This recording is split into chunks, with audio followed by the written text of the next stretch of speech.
povo que não tem história não se conhece. O povo que não tem história, ele não pode relativizar o seu desenvolvimento. Ele não tem com que comparar, ele não percebe a sua evolução.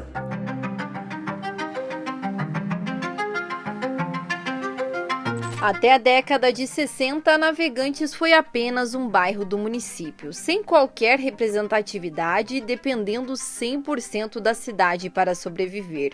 Inclusive, era ridicularizada pelos itajaienses e isso gerava uma grande rivalidade entre os dois povos.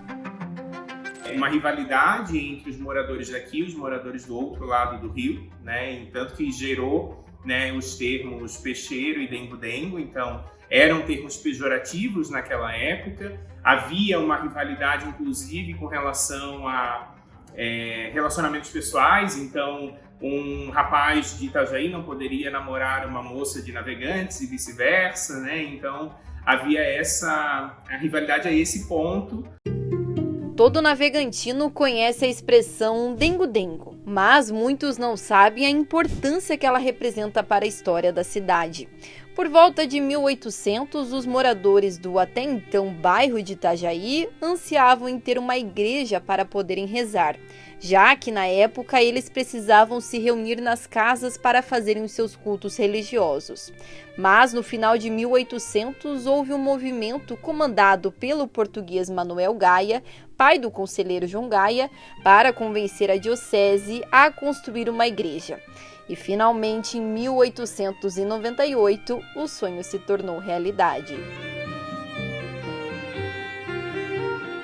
E o sino que eles adquiriram na época, ele fazia um som que se ouvia do outro lado do rio, em Itajaí, do qual nós participávamos porque éramos um bairro do município.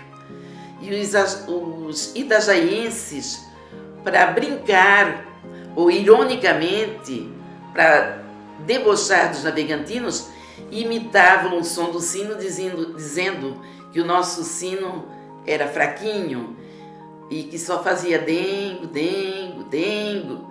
E dessa forma os navegantinos passaram a ser chamados pelos itajaienses de dengo-dengo. Esse apelido em nada nos menosprezou, ao contrário, ele foi assumido com certo patriotismo, com certo bairrismo. Somos sim dengo-dengo. Os moradores do bairro de Itajaí não tinham um nome exato. Eram chamados de Povo do Outro Lado ou Arraial de Santo Amaro, até que a população começou a fazer os primeiros movimentos para terem uma identidade. Enquanto o Conselho Municipal discutia um nome, foi sugerido Alvinópolis para relembrar os serviços prestados por Miguel Alvim a Santa Catarina. Mas como o bairro era habitado em sua maioria por navegadores e tinha como padroeira Nossa Senhora dos Navegantes, o Conselho Municipal decidiu oficializar como Navegantes. Navegantes, em princípio, era conhecido como uma ponta de terra que avançava pelo mar, um pontal de areia. Então ficou conhecido em Itajaí como Pontal, o outro lado, o Pontal. Depois foi conhecido como Arraial de Santo Amaro, pela devoção que eles tinham na sua religiosidade a essa imagem que tinha um proprietário chamado Dionísio Rodrigues. E em seguida, em 1912, no dia 17 de dezembro, houve um decreto municipal em Itajaí designando a margem do lado do rio onde se localiza Navegantes de bairro de Navegantes. Por quê? Em relevância à maioria da população ser pescadores e marítimos. Então são aqueles que navegam. E havia já trazido pelos portugueses anteriormente a devoção de Nossa Senhora dos Navegantes. E a maioria da nossa população é de descendência, a maioria, lógico que existe uma mistura grande, de descendência portuguesa continental e açoriana. E nessas caravelas, nesses barcos nos quais eles vinham, já havia um nicho de devoção a Nossa Senhora dos Navegantes, também conhecida em Portugal e pelos portugueses como Nossa Senhora da Esperança. Então, essa é a origem do nome Navegantes, devido à população abraçar essa vocação marítima. A travessia do rio entre Itajaí e o antigo Arraial do Pontal era feita por bateras a remo ou a vela, isso pelos próprios proprietários ou pelo passageiro Francisco Leite, que fazia a condução da pequena população em um bote ou barcaça, aguardando-os em uma casinha de palha à beira do rio, que era uma praia com trapiche porque ainda não havia cais. Esse rio não tem símbolo de separação para nós, ao contrário, ele tem símbolo de união dessas duas terras da margem. Enquanto Navegantes era bairro de Itajaí, o comércio não se desenvolvia, os estudos secundários não existiam, não se dispunha de nenhum recurso de assistência à saúde e a praia não recebia nenhum investimento, cuidado ou divulgação.